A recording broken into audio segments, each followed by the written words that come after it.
My brother Jason died 3 years ago. His widow, Laurie, refused to return a necklace he had given her, which had belonged to my great-grandmother.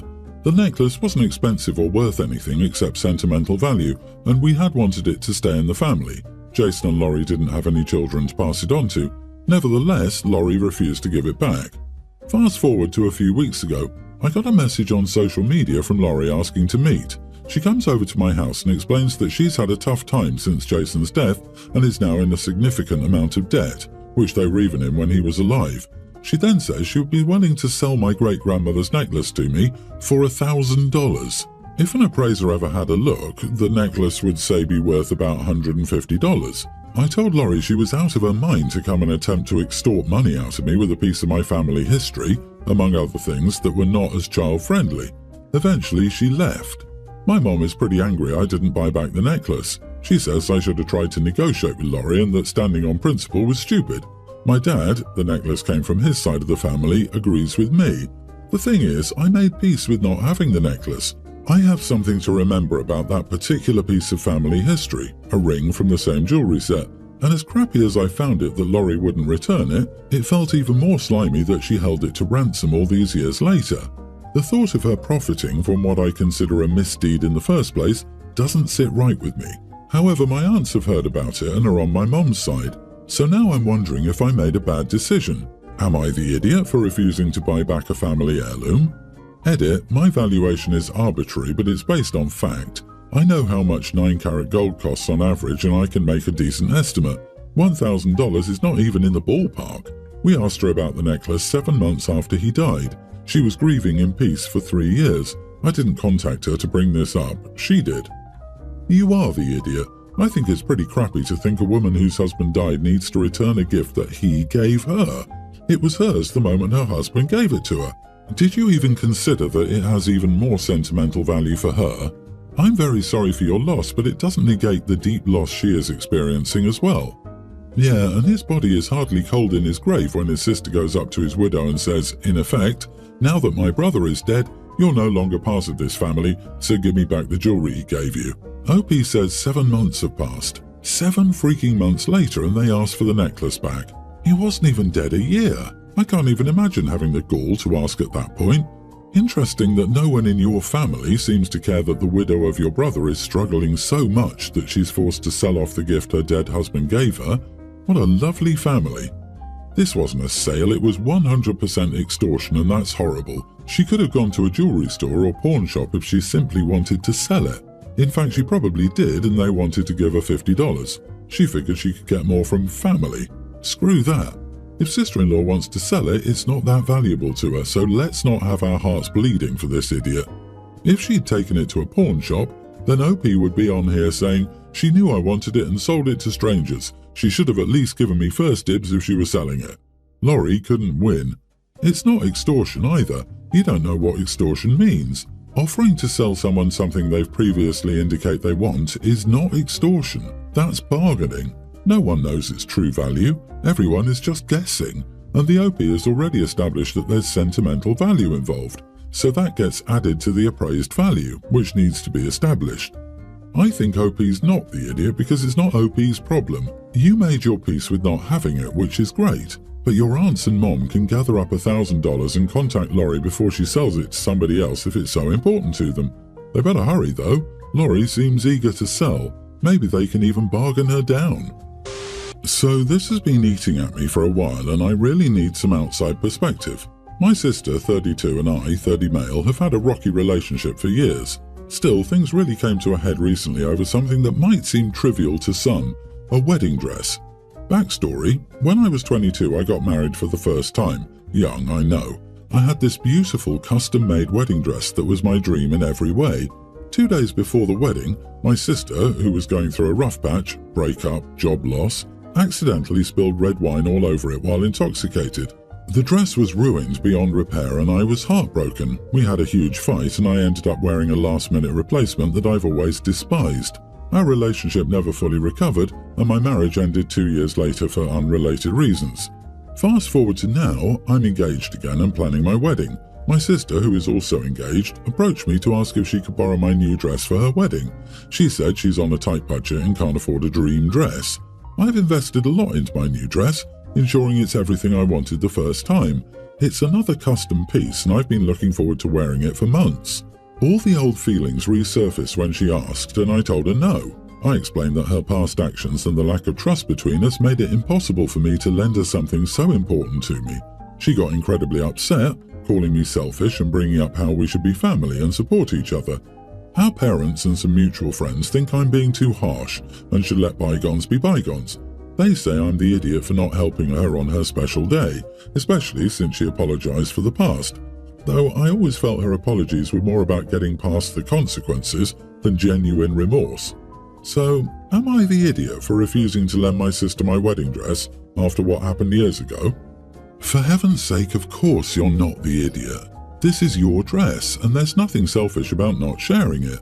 The people who think you were selfish can chip in for a dress for your sister if they're adamant about it.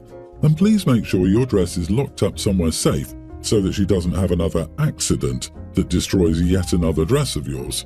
If she's on a tight budget, she needs to find a dress within that budget or postpone the wedding until she can afford her dream dress.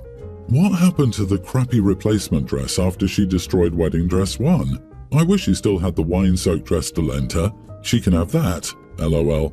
It's your wedding dress. Custom gowns have a lot of money invested in them. Your sister needs to find a dress of her own in her budget. The fact she's asking you to use your dress now gives vibes she didn't accidentally spill the wine on the dress for your first wedding years ago. I think we all know that there was nothing accidental when she spilled wine all those years ago. She did it because she was jealous of you, and no one would blame you for not trusting her with your new dress. And the fact she wants to wear your custom special wedding dress first, before you? I would maybe understand if she asked for it after you wore it for your wedding, but this is absurd. She's a mooch and would have found a way to ruin the dress conveniently after it looked nice all day for her pictures and event. I'm sorry, OP, your family is toxic.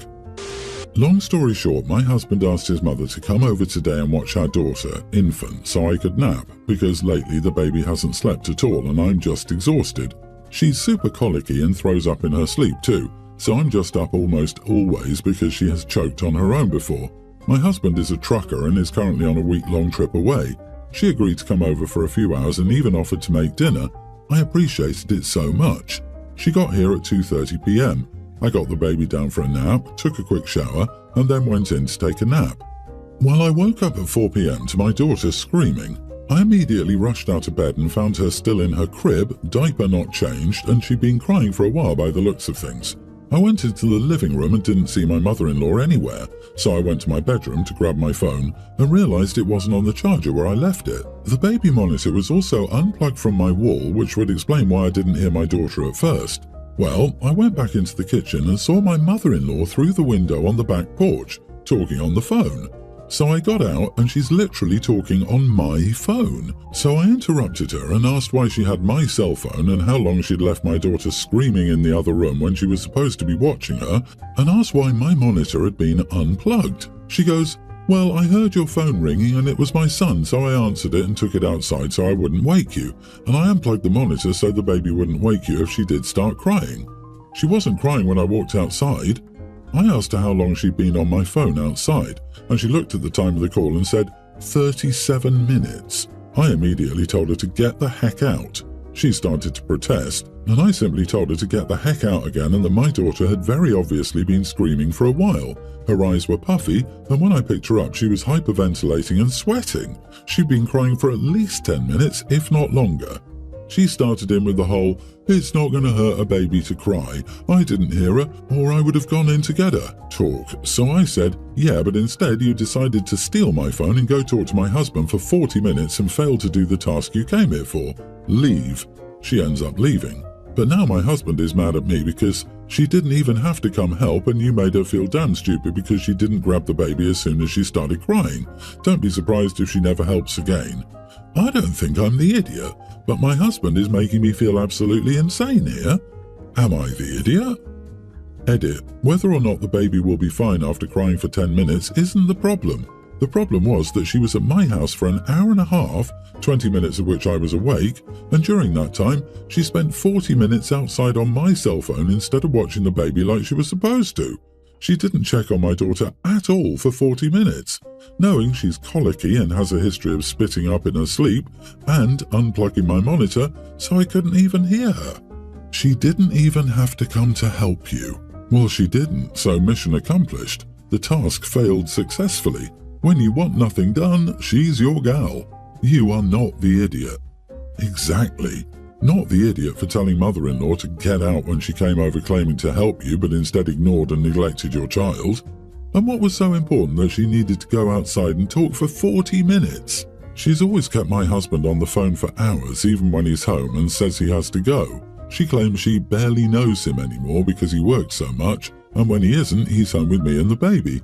So it doesn't surprise me that she was on the phone for 40 minutes with him. Oh, she's one of them.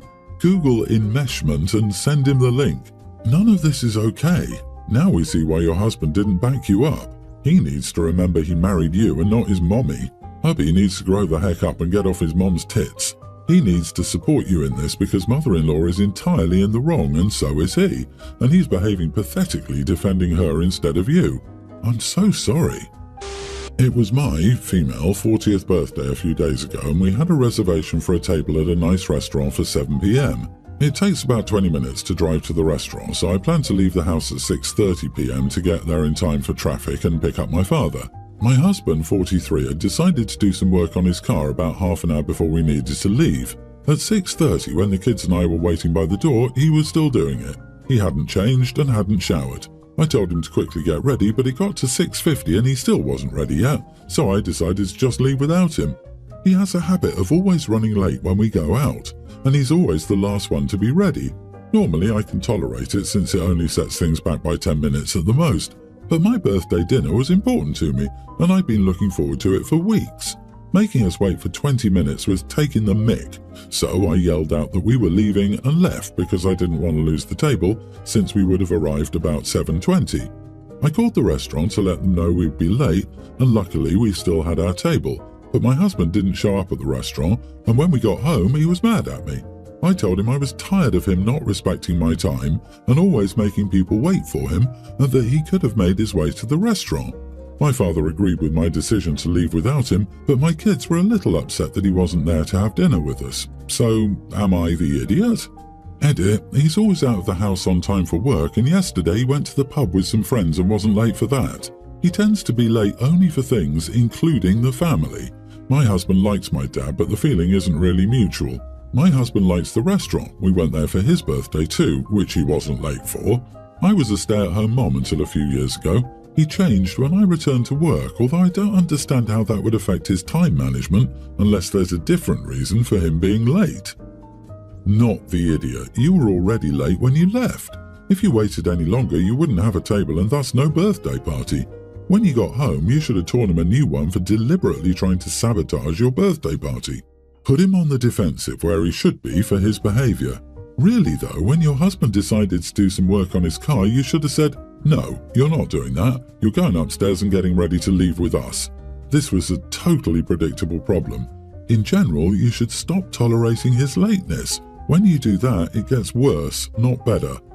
I just wanted to mention one possible reason: neurodivergence, particularly ADHD, which leads to time blindness and time management issues. That is not an excuse for behaviour. It's a possible identification to look at tools and ways to tackle the behaviour, but it has to come from within him. It's not on her to mother him though. She showed she was not tolerating by leaving. He should have the awareness and discipline to not start that project 30 minutes before they had to go. She already coordinated everything for the family, including her dad and the kids. All her husband had to do was show up on time. I hope you thoroughly enjoyed your dinner, OP. Make this a pattern with your husband, and the problem will resolve itself. Either he'll figure out how to be on time, or you'll no longer need to be stressed out about it. The husband used to be on time. OP was a stay-at-home mom, and this started when she went back to work. The husband is still never late to work or to any of his own events. My conclusion: this behavior is not related to ADHD or anything similar. This lateness is deliberate enemy action. OP's husband feels a lack of control now that OP has some independence, so his doing this passive-aggressive crap is his way of lashing out. God, what an idiot. I hope OP doesn't have to deal with any other crappy behaviour patterns, but something tells me she does. My sister named my nephew Skylar. She's always called him Skylar and told everybody she knew he wouldn't be Sky, that Sky is a girl's name and not even a good girl's name. Well, once my nephew started school, he started calling himself Sky, and all his friends and even his teachers called him Sky. My sister was agitated but expected him to grow out of it. She vented a lot about him going by Sky and how she couldn't understand Sky being such a popular nickname for a boy. My brother pointed out his name is Skylar, and Sky is the most common nickname for it, with Kyla being possible but not really any better. My nephew is now a young teen and he asked the family to call him Sky as well. We respect what he wants and call him Sky. He told me that he wanted to ask when he was 5 but knew his mom would have a fit.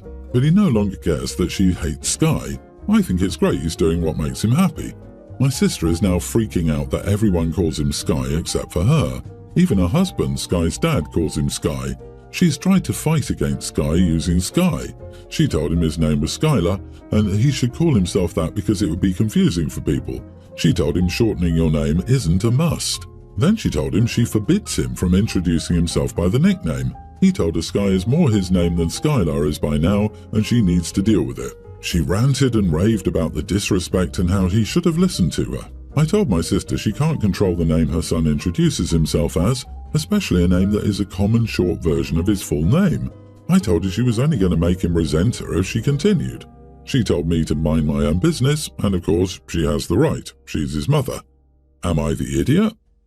Not the idiot. Your sister is controlling and seems very unhinged about this. She has absolutely no right to tell her son what to call himself and what version of his own name he introduces himself with. This is the kind of behaviour that makes people go low or no contact later in life. How do you rant and rave about something so inconsequential? In the grand scheme of things, does this actually matter? Like, this kid is getting fed, a roof over his head, presumably going to school. Is it really worth getting so worked up that your son is going by a shortened name? Sometimes I want to smack parents upside the head to get them to see that it's not disrespectful to call a child by the name they prefer. This mother has issues. Your sister is fighting a losing battle. The only question is how much damage she inflicts before she gives it up. My guess is that she has some gender-related hang-ups and the idea of her son having a girl nickname is what's driving her so nuts. Of course, by naming a boy with the apparent nickname being feminine, to her, she just set herself up for this conflict.